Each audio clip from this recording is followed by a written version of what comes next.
सभी का science simplified by Raghavendra Mishra हमारे चैनल में स्वागत है।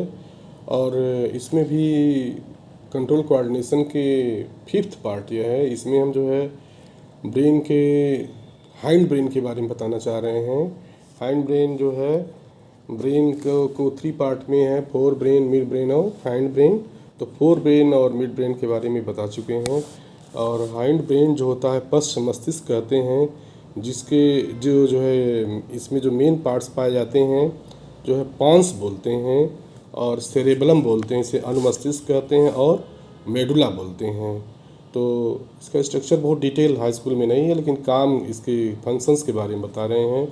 पॉन्स जो होता है वह श्वसन क्रियाओं को, रिस्पिरेशन, रेट ऑफ रिस्पिरेशन को नियंत्रित करता है। तो हाई स्कूल लेवल में ऑब्जेक्टिव क्वेश्चन बन सकता है। या हाइंड ब्रेन का काम क्या होता है, पॉन्स का काम क्या होता है। तो हमारे शरीर में श्वसन की क्रियाओं को यह नियंत्रित करता है। हाइंड ब्रेन का पार्ट जो होता है पॉन्स होता है। सेरेबलम जो होता है शरीर के आसन, जैसे हम बैठते हैं पॉस्चर के बारे में, बैलेंस बनाए रखता है। जैसे हम चलते हैं तो चलने में भी बैलेंस बनाने में सहायता करता है। और सेरेबलम जो है सेरेबलम निर्बाध शरीर की क्रियाओं, जैसे हम चल रहे हैं तो कंटिन्यूअस चलने में ब्रेन का ये पार्ट रेगुलेट करता है। हाइंड ब्रेन का सेरेबलम पार्ट, जैसे डांस करना, विभिन्न प्रकार की डांसिंग एक्टिविटीज़ के बारे में, साइकिल चलाना, पेंसिल पकड़ना आदि क्रियाओं को नियंत्रित करता है। कहने का मतलब है कि जो भी हम काम करते हैं, बॉडी बैलेंस, एक्सरसाइज हुआ और डांस हुआ, साइकिलिंग हुआ, बाइक चलाना, ये सब जो हाइंड ब्रेन का अनुमस्तिष्क का काम करता है। मेडुला जो है विभिन्न अनैच्छिक क्रियाओं मेडुला जो होता है विभिन्न प्रकार की अनैच्छिक क्रियाओं, जैसे हार्ट बीट, हृदय की धड़कन पे हमारा कोई नियंत्रण नहीं होता है। हमारे शरीर में ऐच्छिक अनैच्छिक दो प्रकार की क्रियाएं होती हैं। तो अनैच्छिक क्रिया में हार्ट बीट होता है। अब यहाँ पे हार्ट बीट जो है पर मिनट 72 टाइम्स होता है। और रेट ऑफ रिस्पिरेशन बहुत लोग कंफ्यूज करते हैं, तो भी 72 बताते हैं। तो रेस्पिरेशन का जो रेट होता है यह 16 से 20 बार होता है। हार्ट बीट जो होता है 72 टाइम होता है। शरीर में रक्त का संचार, ब्लड सर्कुलेशन को भी ये कंट्रोल करता है। रिस्पिरेशन, ब्लड प्रेशर नॉर्मल जो होता है 120/80, सिस्टोलिक 120, डायस्टोलिक 80 होता है, जो स्फिग्मोमैनोमीटर के द्वारा मेज़र किया जाता है। और हमारे शरीर में जो एलिमेंट्री कैनाल होती है डाइजेस्टिव सिस्टम का पार्ट होता है, इसका जो मूवमेंट होता है इसे क्रमांकुचन गति कहते हैं, पेरिस्टाल्टिक मूवमेंट कहते हैं। Peristaltic movements of alimentary canal controlled by जो है हाइंड ब्रेन का पार्ट होता है, सेरेबलम के द्वारा कंट्रोल किया जाता है। तो मेडुला जो होता है रिफ्लेक्स एक्शन तमाम तरह के, जैसे खाना खाते हैं तो हम निगलते हैं उसको, खांसी आ जाती है, और छींकना, लार बनना, उल्टी वगैरह का नियंत्रण का केंद्र है। तो इसी तरह से ब्रेन के बारे में बता दिए। इसके बाद है स्पाइनल कार्ड, भी एक ट्यूबुलर स्ट्रक्चर है। जितने भी वर्टिब्रेट्स पाए जाते हैं उनमें संरचना पाई जाती है। तो मेरुरज्ज स्पाइनल कार्ड कहते हैं। मेडुला के साथ कंटिन्यूअस निरंतरता से आरंभ होता है और नीचे के द्वारा ये बढ़ता है, लंबर वर्टिब्री तक बढ़ता है।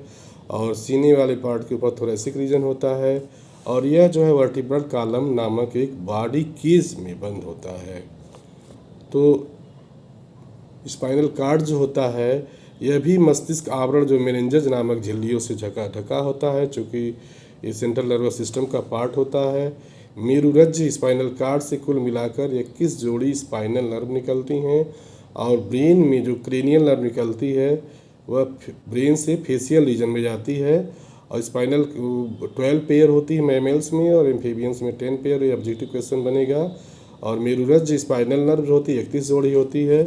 मेरुरज्ज मेरु प्रतिवर्ती प्रक्रियाओं तथा मस्तिष्क और मस्तिष्क के तंत्रिका आवेगों का संचलन यानी 31 पेयर ऑफ नर्व से होता है। तो हम शॉर्ट में मस्तिष्क के विभिन्न कार्यों के बारे में बता रहे हैं।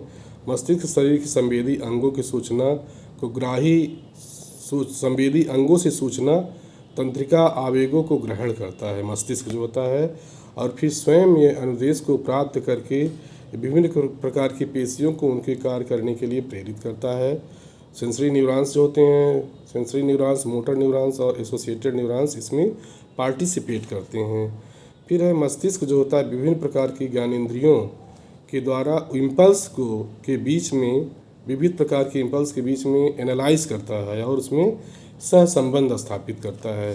सर्वाधिक उपयुक्त सूचना जो होती है उसके प्रतिपालन क्रिया करता है, प्रस्तुत करता है और मस्तिष्क शरीर की विभिन्न क्रियाओं में समन्वय स्थापित करता है, जिससे शरीर की विभिन्न क्रियाओं, रासायनिक अपक्रियाएं सुचारू रूप से एक साथ कार्य करती हैं। मस्तिष्क में तमाम तरह की जितनी एक्टिविटीज़ होती हैं, कहने का मतलब है ब्रेन ही इसको रेगुलेट करता है। मस्तिष्क जो होता है सूचना संग्रह करता है और पूर्व जो एक्सपीरियंस होते हैं, अनुभव के अनुसार व्यवहार को रूपांतरित करता है। और यह मस्तिष्क जो है का कार्य विचार और बुद्धि को रेगुलेट करता है। तो यह तो हो गया कि सेंट्रल नर्वस सिस्टम के बारे में हम बताना चाहें तो इसमें ब्रेन और स्पाइनल कार्ड आते हैं। ब्रेन के बारे में हम बताना चाहें, ब्रेन जो है फोर ब्रेन, मिड ब्रेन और हाइंड ब्रेन होता है। फोर ब्रेन में सेरेब्रम पाया जाता है। सेरेब्रम हमारे शरीर में जितनी ऐच्छिक क्रियाएँ होती हैं उसको कंट्रोल करता है। और इसके बाद हाइंड ब्रेन, मिड ब्रेन आता है। मिड ब्रेन बता रहे हैं कि इसके पार्ट नहीं होते हैं और यह शरीर, गर्दन और आँख जितने भी प्रतिवर्ती क्रियाएं सिर के ऊपर के होते हैं उसको कंट्रोल करता है। इसी तरह से हाइंड ब्रेन जो होता है इसमें होता है सेरेब्रम और पांस, सेरेबलम और मेडुला ऑब्लांगाटा होता है। तो यह जो है हमारे शरीर में बैलेंस बनाने का काम करता है और रिफ्लेक्स एक्शन को भी कंट्रोल करता है। तो मस्तिष्क के कार्य भी बता चुके। अब इससे जो क्वेश्चन बनेगा, जो है दीर्घोत्तरी क्वेश्चन बनेगा कि मनुष्य के जो है मस्तिष्क की संरचना का विस्तृत वर्णन कीजिए। तो डायग्राम जो है एनसीईआरटी बुक से आप लोग कंसल्ट करिएगा। इसमें जो इम्पॉर्टेंट डायग्राम्स एनसीईआरटी के हैं, स्ट्रक्चर ऑफ न्यूरॉन्स जो है इसको देख लेना है, सिनेप्सिस का जो है डायग्राम देखना है और जो है ब्रेन, स्ट्रक्चर ऑफ ब्रेन का भी स्ट्रक्चर देखना है। तो कुछ क्वेश्चन जैसे है इसमें जो है दो ऑब्जेक्टिव क्वेश्चन जैसे है, पहला